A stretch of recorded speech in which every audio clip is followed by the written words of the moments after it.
السلام علیکم ورحمۃ اللہ وبرکاتہ نحمدہ ونصلی علی رسولہ الکریم اما بعد فاعوذ باللہ من الشیطان الرجیم بسم اللہ الرحمن الرحیم رب اشرح لی صدری ویسر لی امری واحلل عقدۃ من لسانی یفقہوا قولی۔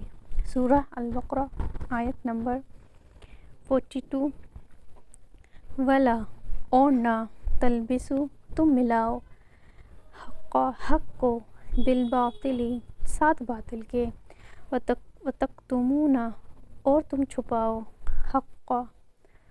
حق کو وانتم اور تم تعلمون تم جانتے ہو۔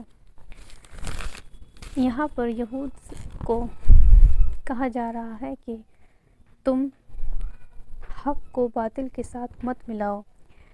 یہودیوں نے نبی صلی اللہ علیہ وسلم کی مخالفت شروع کر دی تھی۔ وہ آپ کو اور آپ کے لائے ہوئے دین کو نہیں مانتے تھے، اور انہوں نے کیا شروع کر دیا کہ وہ آپ کے بارے میں غیر متعلق باتیں کرتے۔ اگر کوئی ان کے پاس آ کے آپ کے بارے میں پوچھتا تو وہ ایسی باتیں کرتے جو آپ کے بارے میں شک پیدا کریں اور لوگوں کو بدگمان کریں، اور وہ اس چیز کو چھپاتے تھے، یعنی وہ اہل کتاب تھے، ان کے پاس تورات اور انجیل تھی جس میں انہوں نے دیکھا اور پڑھا کہ نبی صلی اللہ علیہ وسلم کا آنا ہے، اور ان کے نبی نے بھی آپ کی بشارت دی تھی، تو وہ جانتے تھے کہ آپ آئیں گے اور آپ آخری نبی ہوں گے۔ لیکن وہ لوگ جب کوئی ان سے پوچھتا تو وہ کہتے کہ آپ صرف عربوں کے نبی ہوں گے، تو وہ جھوٹ بولتے تھے، وہ حق کو چھپاتے تھے۔ اور تم جانتے ہو، یعنی تم سب کچھ جاننے کے بعد بھی وہ اس چیز کو وہ کرتے چھپاتے تھے۔ اگلی آیت دیکھتے ہیں 43۔ وَأَقِیمُوا الصَّلَاةَ اور قائم کرو نماز، وَآتُوا الزَّکَاةَ اور ادا کرو زکوٰۃ، وَارْکَعُوا اور رکوع کرو مَعَ الرَّاکِعِینَ رکوع کرنے والوں کے ساتھ۔ یہاں پر عہد کو پورا کرنے کے لیے شامل ہے کہ آپ صلی اللہ علیہ وسلم پر ایمان لائے جائے، اور اس کے ساتھ یہ 3 کام کو اہتمام کے ساتھ کیا جائے۔ وہ کیا ہیں؟ نماز کی ادائیگی، زکوٰۃ اور باجماعت نماز پڑھنا۔ نماز قائم کرنے سے مراد یعنی نماز کی ساری شرطیں، اس کے ارکان اور جو بھی ضروری چیزیں ہیں جس سے نماز مکمل ہوتی ہے، اس کے ہر طرح کے رکن ان کو دھیان میں رکھتے ہوئے نماز کو قائم کرنا۔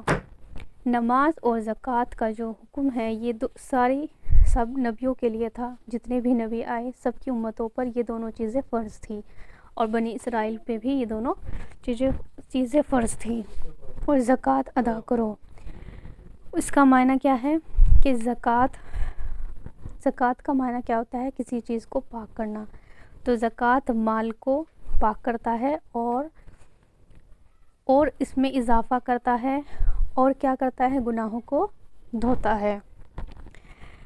رکوع میں کیا؟ رکوع کرو یعنی نماز پڑھو، باجماعت نماز پڑھنا، کیونکہ یہود نے ایک ساتھ نماز پڑھنا ہی چھوڑ دیا تھا، تو باجماعت نماز پڑھنا بہت ضروری ہے، کیونکہ رکوع جو ہے وہ نماز کا بہت اہم حصہ ہے۔ تو یہاں پر اسی چیز کا اللہ تعالیٰ نے حکم دیا ہے کہ باجماعت ایک ساتھ نماز پڑھو۔ ایک ساتھ نماز پڑھنے کا بہت بڑا فضل ہے۔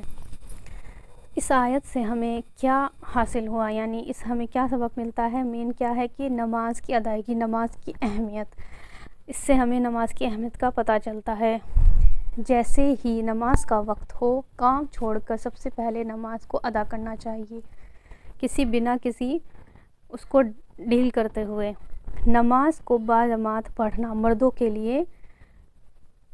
مردوں کو اس کا حکم ہے، جو بنا کسی مجبوری کے، بہت ہی زیادہ کوئی مجبوری آ گئی ہے، اس کو چھوڑ کے اگر کوئی نماز گھر میں ادا کرتا ہے، یعنی مردوں کے لیے ہے، تو ان کی نماز قبول نہیں ہوگی۔